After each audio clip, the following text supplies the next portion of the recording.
request you, since you सीधा प्रसारण आप लोकसभा से देख रहे थे, जहां पर अभी विपक्ष के नेता राहुल गांधी ने अपनी बातें रखी हैं और उन्होंने जो तमाम बातें रखी हैं उसको लेकर अभी गृह मंत्री अमित शाह ने कहा कि राहुल गांधी ने जो बातें रखी हैं, जिस तरह से बातें रखी हैं और जिस तरह से तथ्यों से अलग बातें रखी हैं, बार बार सत्ता पक्ष की तरफ से सत्यापन की मांग की गई।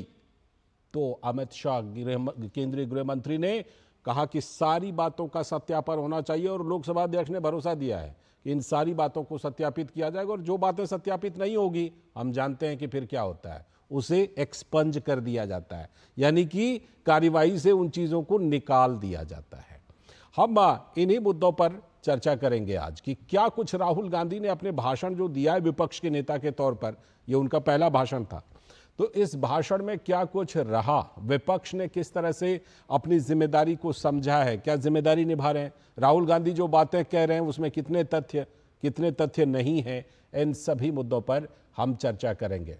और हमारे साथ हमारे संवाददाता जुड़ रहे हैं संसद भवन से, ऋषि कुमार और शैलेंद्र मिश्र भी हमारे साथ जुड़ चुके हैं और साथ में हमारे साथ यहां पर चर्चा में खास मेहमान भी जुड़ेंगे। हमारे साथ विनोद जी हैं, सलाहकार संपादक हमारे यहीं पर मौजूद हैं स्टूडियो में, बहुत बहुत स्वागत है। और साथ में हमारे साथ और भी जो गेस्ट हैं वो आगे चल करके जुड़ेंगे। मैं पहले ऋषि का रुख करता हूं। ऋषि, जो हमने पूरा का पूरा भाषण सुना, उस भाषण का एक तरह से ये निचोड़ भी रहा कि जब गृह मंत्री ने कहा कि देखिए पूरा जो विपक्ष के नेता के तौर पर राहुल गांधी का भाषण रहा, उससे सत्ता पक्ष को बार बार हमने देखा, एक तो बार बार सत्यापन की मांग की, दूसरी बात ये कि जिन मुद्दों पर राहुल गांधी ने बात की, उन मुद्दों पर जो संबंधित मंत्री थे उन्होंने उठकर टोका कि आप गलत बयानी कर रहे हैं। अब आगे चल करके जिस तरह लोकसभा अध्यक्ष ने कहा है कि सत्यापन किया जाएगा, आगे की कार्रवाई क्या होगी ऋषि इस पर? देखिए लालचंद, जहाँ तक लोकसभा में कार्रवाई की बात करें तो निश्चित तौर से आज नेता प्रतिपक्ष के रूप में राहुल गांधी का ये पहला भाषण था और इस भाषण में उन्होंने तमाम आरोप प्रत्यारोप सरकार पर लगाए। तो कुछ ऐसी बातें भी कहीं जो एक गंभीर रूप से एक नेता प्रतिपक्ष के रूप में उन्हें समझनी चाहिए थी और उन्होंने इसको स्वीकार भी किया। सबसे बड़ी बात यह है कि जिस तरीके से उन्होंने आरोप लगाए, खास तौर से उन्होंने चाहे वो किसानों से संबंधित बोलते समय आरोप लगाए, जीएसटी को संबंधित आरोप लगाए या फिर अग्निवीर योजना से संबंधित आरोप लगाए, इन सभी योजनाओं और जो आरोपों के बीच में जो संबंधित मंत्री थे उन्होंने इस बात को नकारा, सिरे से नकारा। अब चाहे हम अग्निवीर की बात करें तो उसको लेकर भी रक्षा मंत्री ने खड़े होकर कहा कि दुनिया के तमाम देशों में ये योजना है और कोई भी योजना लाई जाती है तो सरकार उसका मंथन करती है और उसकी स्वीकार्यता जब सदन की तरफ से होती है तब उसको आगे बढ़ा जाता है। और देश में ये आज योजना है तो इसके पक्ष विपक्ष जो भी हों, लेकिन इस योजना को सही रूप में लागू करने में सरकार सफल रही है।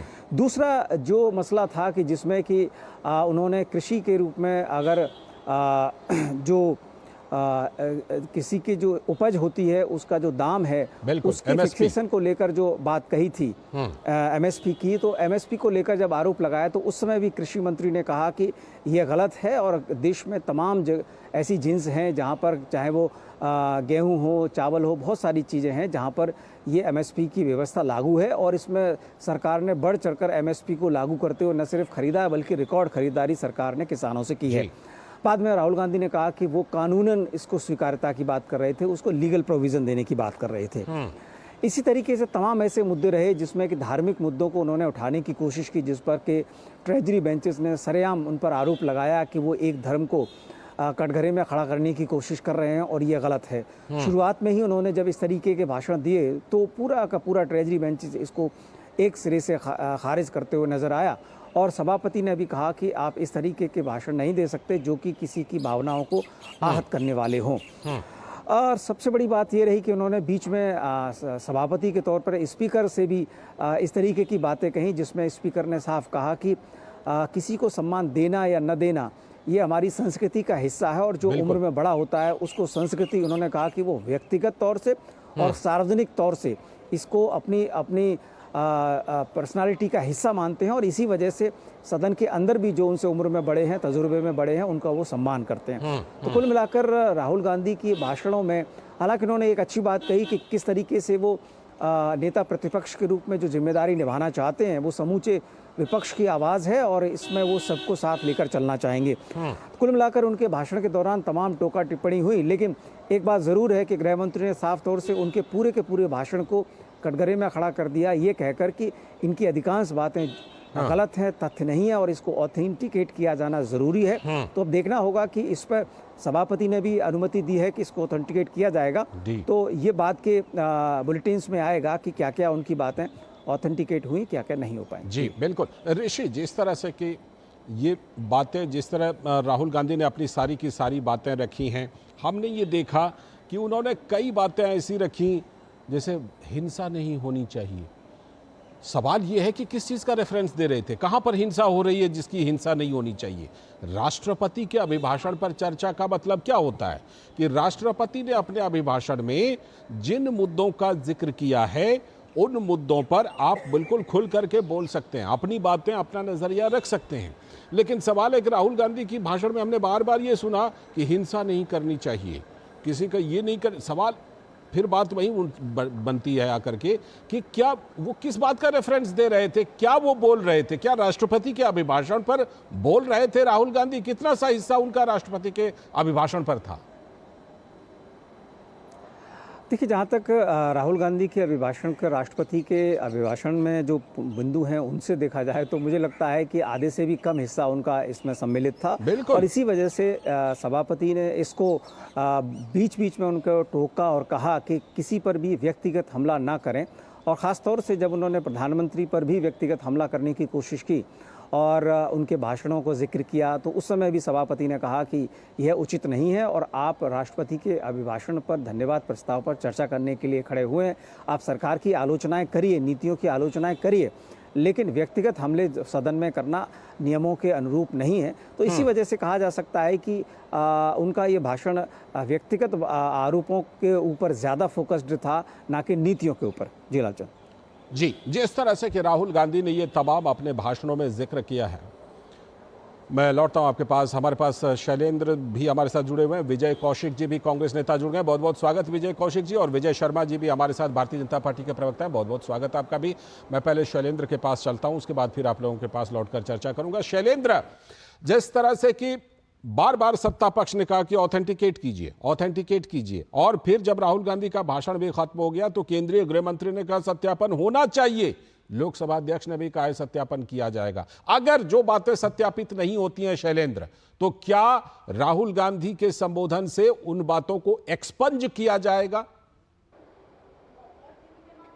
देखिए लालचंद्र, ये फैसला लोकसभा अध्यक्ष का होगा कि अगर कोई आरोप राहुल गांधी ने जो लगाया है वो तथ्यात्मक रूप से गलत है, सही नहीं है, या फिर कुछ ऐसे तथ्य बोले हैं जो संसदीय परंपरा के, या कोई ऐसी बात बोली है जो संसदीय गरिमा के अनुकूल नहीं है, तो उन्हें संसद की कार्रवाई से निकाला जा सकता है, यानी उन बातों को अलग किया जा सकता है और इस पर लोकसभा अध्यक्ष फैसला लेंगे जो आपत्ति ट्रेजरी बंद की तरफ से जताई गई है। देखिए, दो बातें मैं यहाँ पर कहना चाहूँगा। पहली बात तो यह है कि सत्ता पक्ष ये कह रहा है कि राहुल गांधी नेता विपक्ष के तौर पर संबोधन दे रहे थे, पहला उनका संबोधन था, शायद वो भूल गए कि वो संसद के अंदर नेता विपक्ष के तौर पर बोल रहे हैं या फिर कहीं किसी जनसभा में बोल रहे हैं जहां पर तथ्यों को लेकर कोई इतनी थोड़ी घालमेल हो सकती है, या फिर आप सत्ता पक्ष पर या किसी पर भी आरोप लगाने में उतना ध्यान नहीं रखते हैं तथ्यों का। सदन के अंदर जब आप बोलते हैं तब एक नेता के तौर पर आपकी जिम्मेदारी होती है कि आप तथ्यों को ध्यान में रखते हुए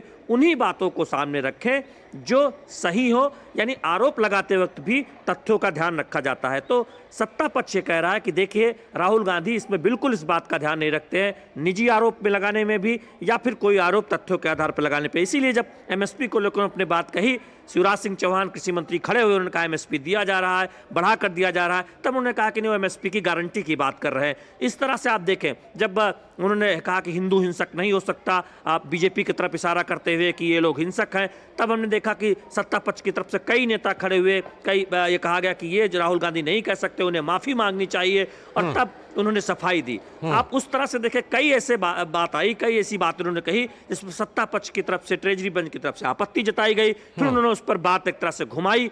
तो पहली बात जो स्पष्ट तौर पर उभर के सामने आती है कि जोरदार आरोप लगाने के चक्कर में राहुल गांधी संसद के अंदर संबोधन किस तरह किया जाना चाहिए उसकी गरिमा का शायद ख्याल नहीं रख रहे हैं। ये बात सत्ता पक्ष कर रहा है। और मैंने देखा सभापति ने इस तरफ इशारा भी कई बार किया कि हमें एक तरह से अपनी जो हमारा व्यवहार है मालूम है, जब राहुल गांधी ने इशारों में उनके बारे में बात कही थी। तो ये एक बड़ा आरोप है कि आप नेता विपक्ष के तौर पर अपना संबोधन दे रहे थे, राष्ट्रपति के भाषण पर धन्यवाद प्रस्ताव पर अपनी पार्टी की तरफ से बोल रहे थे और नेता विपक्ष की तरफ से के तौर पर बोल रहे थे। तो ऐसे में कोई भी आरोप लगाने से पहले आपको उन आरोपों की गंभीरता को ध्यान में रखना चाहिए, तथ्यों को ध्यान में रखना चाहिए। बिना तथ्य के आधार पर या गलत तथ्यों के आधार पर आरोप नहीं लगा सकते या आधे अधूरे तथ्यों के आधार पर। तो शायद राहुल गांधी ये भूल गए, सत्ता पक्ष ये कहना चाह रहा था। जी बिल्कुल, और इसीलिए बार बार जो है वो नियमों का हवाला दिया जा रहा था, जो नियमों से संबंधित पुस्तिकाएं वो दिखाई जा रही थी। आप सब बने रहिएगा हमारे साथ। मैं चर्चा को आगे बढ़ाता हूं। विनोद जी, आज संविधान नहीं दिखा, आज शिव जी की तस्वीर दिखी, फोटो दिखी। वैसे तो संविधान लेकर के राहुल गांधी देखिए विजय कौशिक जी मुस्कुरा रहे हैं। मैं आपसे भी वही सवाल आकर के पूछूंगा, इसलिए जवाब तैयार रखिएगा विजय कौशिक जी। विनोद जी, आज संविधान की कॉपी नहीं दिखी, आज शिव जी का वो फोटो दिखा जो बार बार वो उठा करके उसका हवाला दे रहे थे। राहुल गांधी के इस पहले संबोधन को, विपक्ष के नेता के तौर पर पहले संबोधन को कैसी रेटिंग दी जा सकती है विनोद जी? लाल जी, पहले मैं तो आपको थोड़ा सा करेक्शन करूंगा। संविधान भी दिखा और राहुल गांधी भाषण करने के लिए जब वो प्रतिपक्ष के नेता के रूप में खड़े हुए, बार बार जो हवाला दे रहे थे वो शिव जी की तस्वीर तो का वो पहला भाषण उसने संविधान के कॉपी को लहराते हुए कहा जय संविधान, और उस संविधान को लेके ही आए। लेकिन ठीक है, उनका वो इलेक्शन से लेके अभी तक वो संविधान की बात करते हुए वो दिखा रहे हैं कि वो उसी मोड में है। प्रतिपक्ष के नेता के रूप में आज देश को इंतजार था कि एक देश के राष्ट्रीय नेता के रूप में जो राहुल गांधी का एक लॉन्चिंग हुआ है, वो एक प्रतिपक्ष के रूप में आज अपनी भूमिका किस रूप में दिखाते हैं जी। और इसमें अगर आप ये बात करें तो हम सारे लोग जो इस भाषण को सुन रहे थे बहुत गौर से सुन रहे थे और बहुत उम्मीद से सुन रहे थे कि देश का एक प्रतिपक्ष का नेता एक दिशा देगा, देश का प्रतिपक्ष का नेता जो सत्ता पक्ष है उसके सामने में विकल्प रखेगा, देश का प्रतिपक्ष का नेता वो विपक्ष के सत्ता पक्ष के उन सारे कमियों को गिनाते हुए उनके सामने में वो सारा एजेंडा रखेगा। लेकिन हुआ क्या? हुआ ये कि राहुल गांधी जिस रायबरेली से जीत के आए हैं या वायनाड से जीत के आए हैं, वहां भी हिंदुओं ने उनको वोट दिया होगा और वो पूरी तरह से एक पूरे कम्युनिटी को एक हिंसा के रूप में, नफरत के रूप में उनको एक तरह से उन्होंने सिंबलाइज कर दिया। वो बीजेपी को अगर सिंबलाइज करते, वो बीजेपी को की बात करते, वो प्राइम मिनिस्टर मोदी की बात करते तो यहां तक तो क्षम्य थी। लेकिन आप एक प्रतिपक्ष के नेता के रूप में अभय की बात करते हैं, अभय दान देने की बात करते हैं और आप कहते हैं कि जो हिंदू अपने आप को हिंदू कहता है वो नफरत करता है, वो हिंसा करता है। तो मुझे लगता है कि देश को भी ये 2.25 घंटे के भाषण में, एक प्रतिपक्ष के नेता के भाषण में क्या मिला होगा और उस देश का प्रतिपक्ष के नेता उसको क्या भविष्य देने वाले हैं, ये बात तो समझ में आ गई होगी। बिल्कुल, और इस पर निश्चित तौर पर यह चर्चा होनी चाहिए क्योंकि विपक्ष के नेता के तौर पर पहला भाषण था उनका विजय कौशिक जी। आज जो है हमने देखा कि संविधान का हवाला कम हुआ और शिवजी का हवाला ज्यादा दिया गया तस्वीरों के हवाले से, और हिंसा नहीं करनी चाहिए। बड़ी अच्छी बात है। सवाल यह है कि किस हिंसा का रेफरेंस दे रहे थे, कौन सी हिंसा की बात कर रहे थे राहुल गांधी जी, और आज संविधान से ज्यादा शिवजी का हवाला क्यों दे रहे थे विजय जी? देखिए, पहले हिंसा की बात कराते हैं, कर लीजिए। राहुल गांधी जी ने जिस हिंसा की बात की वो बड़ी स्पष्ट है। वो चाहे मणिपुर हिंसा की बात हो, चाहे 3 बार दिल्ली में दंगे फसाद की बात हो, चाहे हरियाणा में 4 बार दंगे फसाद की बात हो, देश के विभिन्न हिस्सों में जो हिंदू मुस्लिम और मैं कहूँ जातिगत आधार पर जो दंगे फसाद हुए उसकी तरफ राहुल गांधी जी ने ध्यान दिलाया है। उसमें कन्हैया लाल का गर्दन काटने वाली बात, वो हिंसा भी शामिल रही होगी ना? निश्चित तौर पर, ठीक है, निश्चित तौर पर। ठीक है, कन्हैया लाल बढ़िए। के परिवार को मुआवजा कांग्रेस की सरकार ने दिया था, तो निश्चित तौर पर हम हिंदुओं की भावनाओं से भी उतने ही परिचित हैं जितना किसी और अन्य, चाहे वो आदिवासी हो, चाहे वो किसी भी जाति के हो, जैनी हो, बौद्ध हो, किसी भी अल्पसंख्यक समुदाय के हो, सिख हो, तो सभी का हम ध्यान रखते हैं जी। बहरहाल अब उनके जहां तक शिव जी की मूर्ति वो तस्वीर दिखाने की बात है, तो देखिए मोदी जी भी दावा करते हैं कैमरे के आगे गुफा में बैठते हैं शिव जी के ध्यान में। इधर राहुल गांधी जी तस्वीर दिखा रहे हैं। वो गुफा में तो इंदिरा जी भी गई थी, उसकी भी तस्वीरें हैं। सुनिए ना, हाँ। देखिए सुनिए, ये शिव जी के दो भक्तों का मुकाबला संसद में होगा, एक तरफ मोदी जी, एक तरफ राहुल गांधी जी। तो राहुल गांधी जी तो क्या है, भगवान शिव ने जो शिक्षाएं दी उनके आधार पर इस देश को चलते हुए देखना चाहते हैं, और मोदी शिक्षाओं को एक तरफ रख के ठीक है, देश के अंदर पैदा कर रहे हैं अडानी अंबानी की तरह के भस्मासुर, जो इस देश को भस्म कर देना चाहते हैं अपने लालच से, अपने स्वार्थ से। अब जब आपके जियो तो फिर तेलंगाना में क्यों समझौता किया गया अदानी की कंपनी के साथ भस्म कराने के लिए?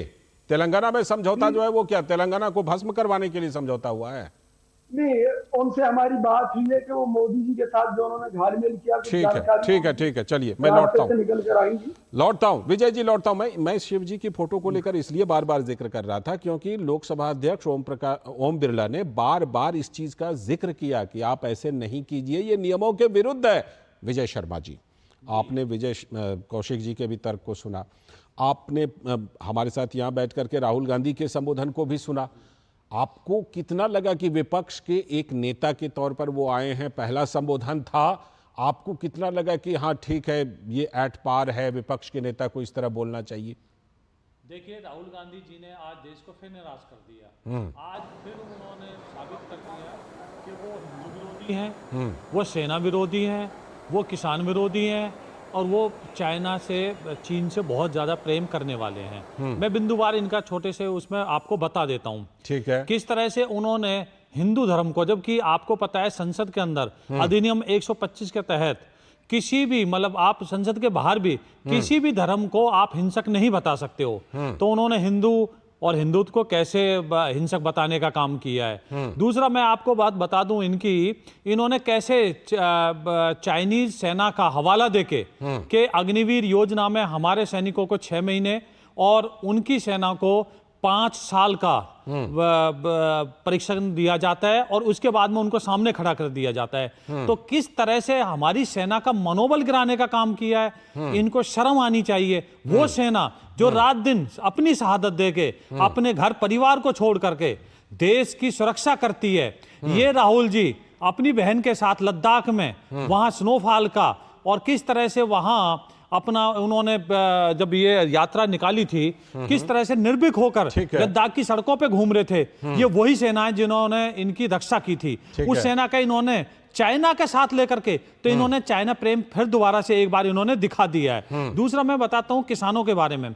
किसानों का आपने देखा होगा, हम जो मुख्य फसलें हैं 14 फसलें, आज भी हम उस पे एमएसपी, उनका ये कहना है कि कानूनी गारंटी नहीं दिया, वो बाद में उन्होंने आप मुझे बताइए, अगर आप कानूनी गारंटी की बात करते हैं, पिछले साल जो अपना सरसों की फसल थी एमएसपी से ज्यादा खरीद हुई, तो आप एमएसपी पे गारंटी चाहते हैं या एमएसपी से ज्यादा पे खरीद चाहते हैं? तो किसान के लिए आप मुझे बताइए किस तरह से हम हर साल 6,000 रुपए किसान निधि के द्वारा हम सम्मान में दे रहे हैं, कितने लाख करोड़ हम दे चुके हैं अभी तक।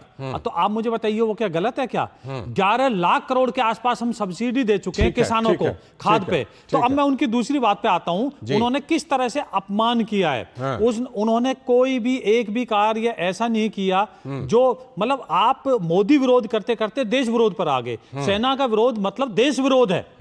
आप किस तरह से इन्होंने एक संबोधन में कहा राहुल गांधी जी ने कि महापुरुष तो छोड़िए, शिव की बात कर लेते हैं। तो शिव जी जो महाराज हैं, हमारे जो भगवान हैं, आराध्य देव है, पूरे देश का आराध्य देव है, उनको इन्होंने महापुरुषों से कम कर दिया। इंसान कोई अच्छे कर्म करता है उसको महापुरुष बोलते हैं, और भगवान की आपने उनके साथ कंपेयर करके आपने दिखा दिया कि किस तरह से आप वो तो कहते हैं कि वो शिव जी के बहुत बड़े भक्त हैं। राहुल आपने कभी चुनाव के पहले या चुनाव के बाद कभी शिव जी महाराज की उन्होंने सेवा करते हुए देखा, किसी मंदिर में जाते देखा है? ठीक है, पूरी परिवार को देखा है? ठीक, लौटता हूं मैं रुख करता हूं ऋषि का।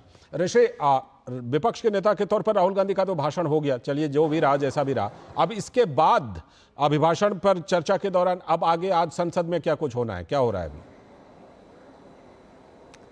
देखिए लालचंद, राष्ट्रपति के अभिभाषण पर जो चर्चा है निश्चित तौर से अभी आगे बढ़ रही है और हमने देखा कि राज्यसभा और लोकसभा दोनों में ये चर्चा चल रही है। इस चर्चा का समापन प्रधानमंत्री के द्वारा इस अभिभाषण के जवाब के रूप में होगा और संभवतः 2 तारीख को ये लोकसभा में और 3 तारीख को राज्यसभा में होने की संभावना है। हो सकता है ये एक ही दिन में हो जाए, लेकिन इतना तो तय है कि इसका जो समापन होगा प्रधानमंत्री के जवाब के साथ होगा। और निश्चित तौर से अभी जो तमाम अभिभाषण की चर्चा चल रही है, हमने दिन में देखा था कि राज्यसभा में भी ये चर्चा काफ़ी गहमा गहमी के साथ आगे बढ़ी और वहाँ पर नेता प्रतिपक्ष मल्लिकार्जुन खड़गे ने तमाम आरोप लगाए, लेकिन वहाँ की स्थिति अलग रही थी। आज जिस तरीके से यहाँ पर राहुल गांधी ने बेबाक तरीके से आरोप लगाए और अब उनका मूल्यांकन और उनके तथ्यात्मक रूपों से उनकी जो जांच पड़ताल है वो बाद में होंगी, लेकिन वहाँ पर अधिकांश चीज़ों को वहाँ पर सभापति ने ही कहा कि उनको एक्सपेंज करने की जो प्रोसेस है, ख़ासतौर से उन्होंने जब आरोप लगाते समय वही बात है, जब आप आरोप लगाते हैं, जब व्यक्तिगत आरोप हो जाते हैं किसी भी चीज़ पर बजाय नीतियों के और सिद्धांतों के, तो वो सदन की नियमों के अनुकूल नहीं माना जाता है और वहाँ पर उनको एक्सपेंज किया गया। तो ये जो पूरी प्रोसेस है अभी राष्ट्रपति के अभिभाषण पर दोनों सदनों में चलेगी। शैलेंद्र, जिस तरह से कि विपक्ष के नेता के तौर पर राहुल गांधी ने जो बातें उठाई हैं और जिस तरह हमें देखने को मिला कि तमाम प्रधानमंत्री ने भी हस्तक्षेप किया, तमाम मंत्रियों ने हस्तक्षेप किया, तो अब जो सत्ता पक्ष की तरफ से जो कोई भी संबोधित करने आएंगे, प्रधानमंत्री भी जवाब देंगे, उसमें ऐसा देखने को मिल सकता है कि कुछ बातें जो राहुल गांधी ने विपक्ष के नेता के तौर पर उठाई हैं उस पर हमें सत्ता पक्ष की तरफ से चुन चुन कर जवाब देखने को मिल सकता है। आपकी आवाज नहीं आ रही शैलेंद्र, जरा म्यूट कीजिए। कल हाँ ठीक है, अब ठीक है जी देखिए, निश्चित तौर पर हम देख रहे हैं कि कल तक आप देखेंगे प्रधानमंत्री नरेंद्र मोदी जब चर्चा का जवाब देंगे उससे पहले बीजेपी की तरफ से, सत्ता पक्ष की तरफ से कई महत्वपूर्ण नेता और मंत्री, केंद्रीय मंत्री, वो इस चर्चा में हिस्सा ले सकते हैं और आप जो आरोप लगाए गए राहुल गांधी की तरफ से उसके परिप्रेक्ष्य में वो करारा जवाब भी दे सकते हैं। लेकिन सवाल ये है लालचंद्र कि आप छात्रों से मिलते रहते हैं, अलग अलग यूनिवर्सिटी में जाते रहते हैं, छात्र संघ के चुनाव में हम भाषण भी देखते हैं, वहाँ पर आप एक ऐसा भाषण दे सकते हैं जहाँ पर कुछ तथ्य ना हो या फिर उन तथ्यों के बारे में कोई सवाल उठे, लेकिन जब आप संसद में बोलते हैं तो आपकी जिम्मेदारी है, आप नेता विपक्ष हैं, आप तथ्यों को पूरी तरह से जांच परख कर सदन के पटल पर रखें। तो सवाल यह है क्या राहुल गांधी ने वो किया है? फिलहाल सत्ता पक्ष तो ये कह रहा है कि उन्होंने ऐसा नहीं किया, उन्होंने तमाम तथ्यों को गलत बोला है, तथ्यों से एक तरह से छेड़छाड़ की है और निजी आरोप लगाए हैं। आप देखिए, जब आपने कहा कि हिंदू हिंसक नहीं हो सकता, आप हिंसक हैं, बीजेपी की तरफ इशारा करते हुए तमाम सत्ता पक्ष के नेता ने उस पर खड़े होकर उसका जवाब दिया और कहा आप इस तरह से नहीं बोल सकते। फिर उन्होंने सफाई दी, इसके बाद भी हमने देखा एमएसपी को लेकर के कहा, उन्होंने सफाई दी। तो ये बहुत साफ है कि नेता विपक्ष के पद की गंभीरता के साथ जिस तरह से संबोधन देना चाहिए, बीजेपी ये कह रही है कि वैसा राहुल गांधी ने आज सदन में अपने पहले नेता विपक्ष के तौर पर संबोधन में नहीं किया है। अब देखना होगा उसमें कौन कौन सी बातें निकाली जाती हैं राहुल गांधी के संबोधन से, आज जो राष्ट्रपति के भाषण धन्यवाद प्रस्ताव पर जिन्होंने चर्चा में हिस्सा लिया है उससे।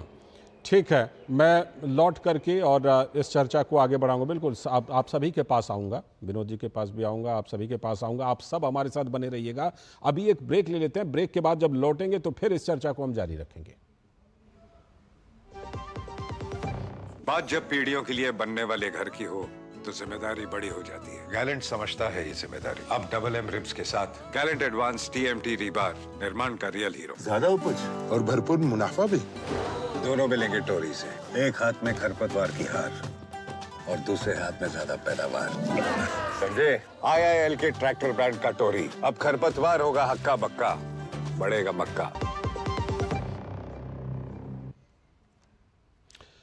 स्वागत है ब्रेक के बाद। तो जैसा कि हम चर्चा कर रहे हैं कि राहुल गांधी ने जो वहां पर संबोधन दिया है और जिस तरह का उन्होंने संबोधन दिया उस पर सत्ता पक्ष ने जिस तरह बार बार आपत्ति जताई, हम आपको कुछ बातें सुनवाते हैं राहुल गांधी की। कांग्रेस नेता और लोकसभा में नेता प्रतिपक्ष राहुल गांधी ने हिंदुओं पर टिप्पणी कर दी। सदन में राहुल गांधी ने सत्ता पक्ष पर प्रहार करते हुए कहा कि हिंदू लोग सिर्फ हिंसा और नफरत करते हैं। साथ ही राहुल गांधी ने सत्ता पक्ष पर निशाना साधते हुए कहा आप हिंदू हो ही नहीं। हमारे सारे के सारे महापुरुषों ने अहिंसा की बात की, डर मिटाने की बात की। डरो मत, डराओ मत, और दूसरी तरफ शिव जी कहते हैं डरो मत, डराओ मत, अभय मुद्रा दिखाते हैं, अहिंसा की बात करते हैं, त्रिशूल को जमीन में गाड़ देते हैं, और जो लोग अपने आप को हिंदू कहते हैं वो 24 घंटा हिंसा हिंसा हिंसा, नफरत नफरत नफरत, असत्य सत्य असत्य।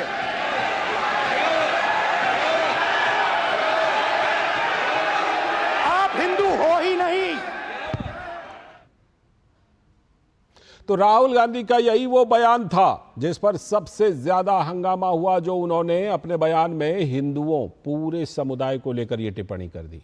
तो लोकसभा में राष्ट्रपति के अभिभाषण पर चर्चा के दौरान जब हिंदुओं पर कांग्रेस नेता राहुल गांधी ने इस तरह की टिप्पणी की तो प्रधानमंत्री ने कहा कि पूरे हिंदू समाज को हिंसक कहना बहुत ही गंभीर विषय है। राहुल गांधी ने इससे पहले सत्ता पक्ष पर हमला करते हुए ये कहा था कि आप हिंदू हो ही नहीं। ये विषय बहुत गंभीर है। पूरे हिंदू समाज को हिंसक कहना ये गंभीर विषय है। तो ये प्रधानमंत्री ने ये बात कही। और अमित शाह केंद्रीय गृह मंत्री ने लोकसभा में जब राष्ट्रपति के अभिभाषण पर चर्चा के दौरान हिंदुओं पर कांग्रेस नेता राहुल गांधी ने टिप्पणी की तो केंद्रीय गृह मंत्री अमित शाह ने कहा कि राहुल गांधी ने हिंदू समाज का अपमान किया है। उन्होंने राहुल गांधी से माफी मांगने की भी मांग की। माननीय अध्यक्ष जी, शोर शराबा कर इतने बड़े वाकया को छिपाया नहीं जा सकता। विपक्ष के नेताजी ने कैटेगोरिकली कहा है कि जो अपने आप को हिंदू कहते हैं वो हिंसा करते हैं। मैं फिर से रिपीट करना चाहता हूं, उनका वाक्य था जो अपने आप को हिंदू कहते हैं वो हिंसा की बात करते हैं, हिंसा करते हैं। मान्यवर, इस देश में शायद इनको मालूम नहीं है, करोड़ों लोग अपने आप को गर्व से हिंदू कहते हैं, गर्व से हिंदू कहते हैं। क्या वो सभी लोग हिंसा की बात करते हैं, हिंसा करते हैं? हिंसा की भावना को किसी धर्म के साथ जोड़ना और इस सदन में और संवैधानिक पद पर बैठे हुए व्यक्ति ने, मैं मानता हूं मान्यवर, उन्होंने इसकी माफी मांगनी चाहिए।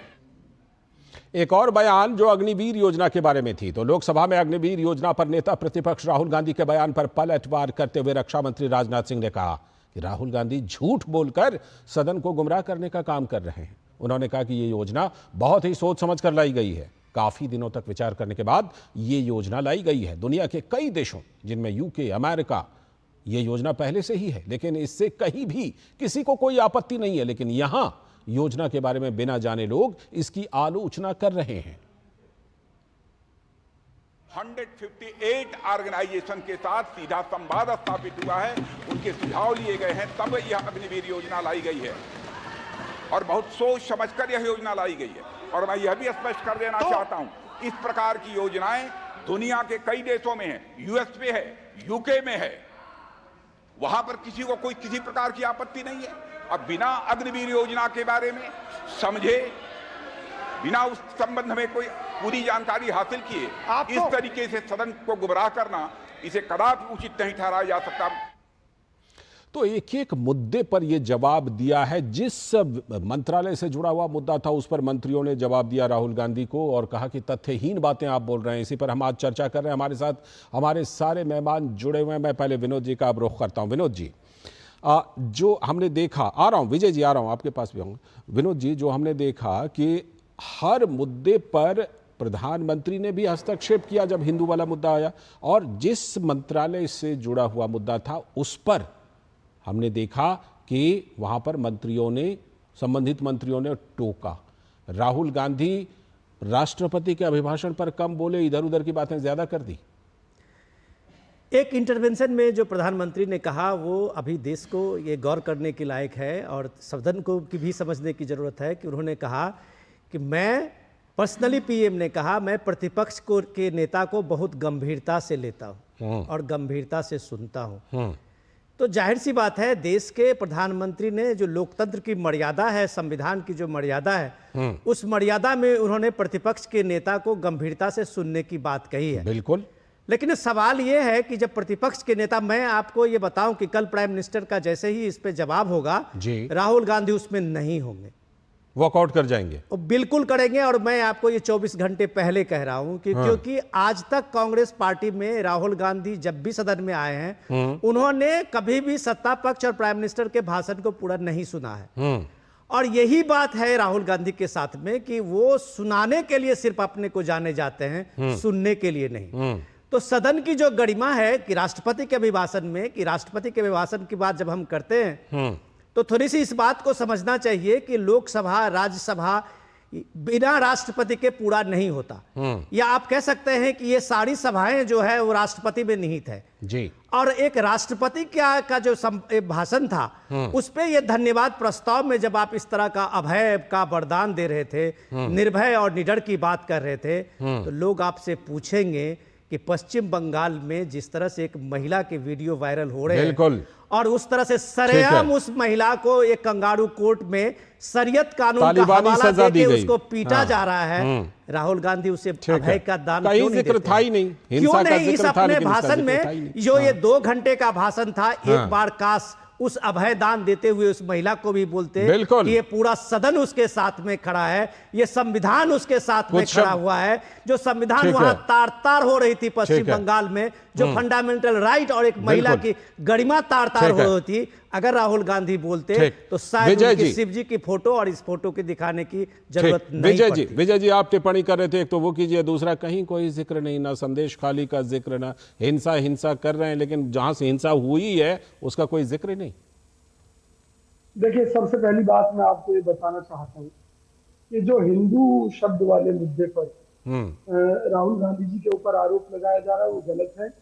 क्यों? उन्होंने जो बोला है वो तो सामने है। सांसदों की तरफ सुनिए ना, उन्होंने हिंदू समाज के लिए कुछ नहीं कहा, उन्होंने भाजपा के सांसदों की तरफ, हमने तो बाइट सुनवा दी उनकी, वो जो कह रहे थे वो सारा कुछ सुनवा दिया हमने।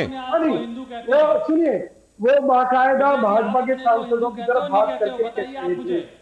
अब दूसरी बात सुन लीजिए, देश का सुप्रीम कोर्ट कहता है कि हिंदू का धर्म नहीं है। हमने सुनवा दिया, हमने तो उनकी बातें सुनवा दी। आपने सुना होगा टीवी के ऊपर, उन्होंने कहा जो अपने को हिंदू कहते हैं, उन्होंने ये नहीं कहा कि भाजपा कहती है, मोदी जी कहते हैं या अमित शाह जी कहते हैं। उन्होंने कहा जो भी अपने को हिंदू कहते हैं, और ये पहला नहीं है। वो कहते हैं मंदिरों में लड़की छेड़ी जाती है, ये पहला मौका नहीं है उनका कि हिंदू धर्म का अपमान करना।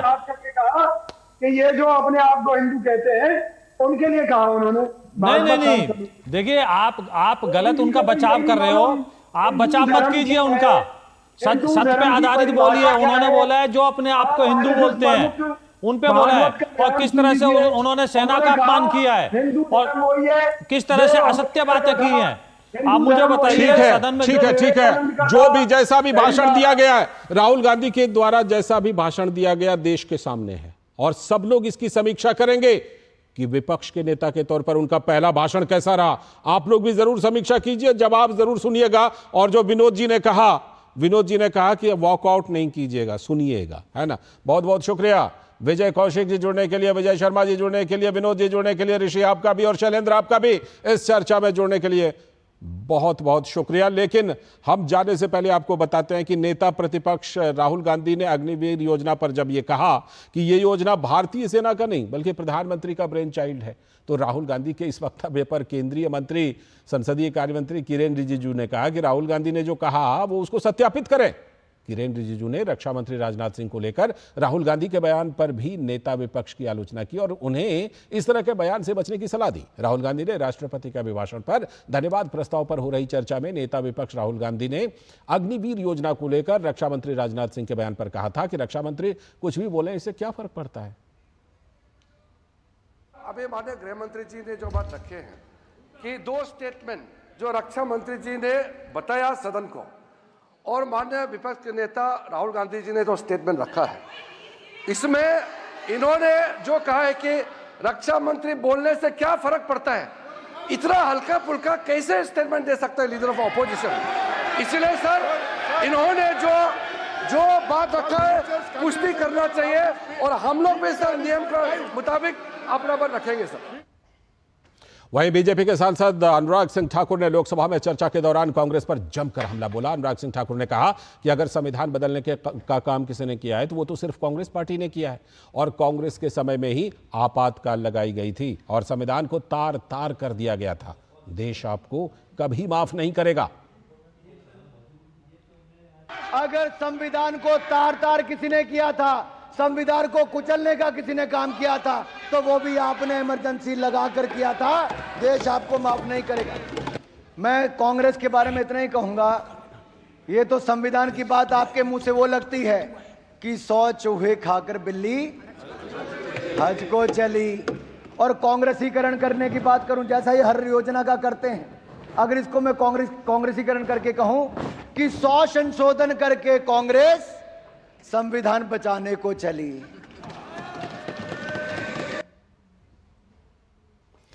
तो इसी के साथ आज के इस वक्त में इतना ही। पूरी टीम को दीजिए अनुमति, लेकिन डीडी न्यूज पर खबरों और कार्यक्रमों का सिलसिला लगातार जारी है। नमस्कार।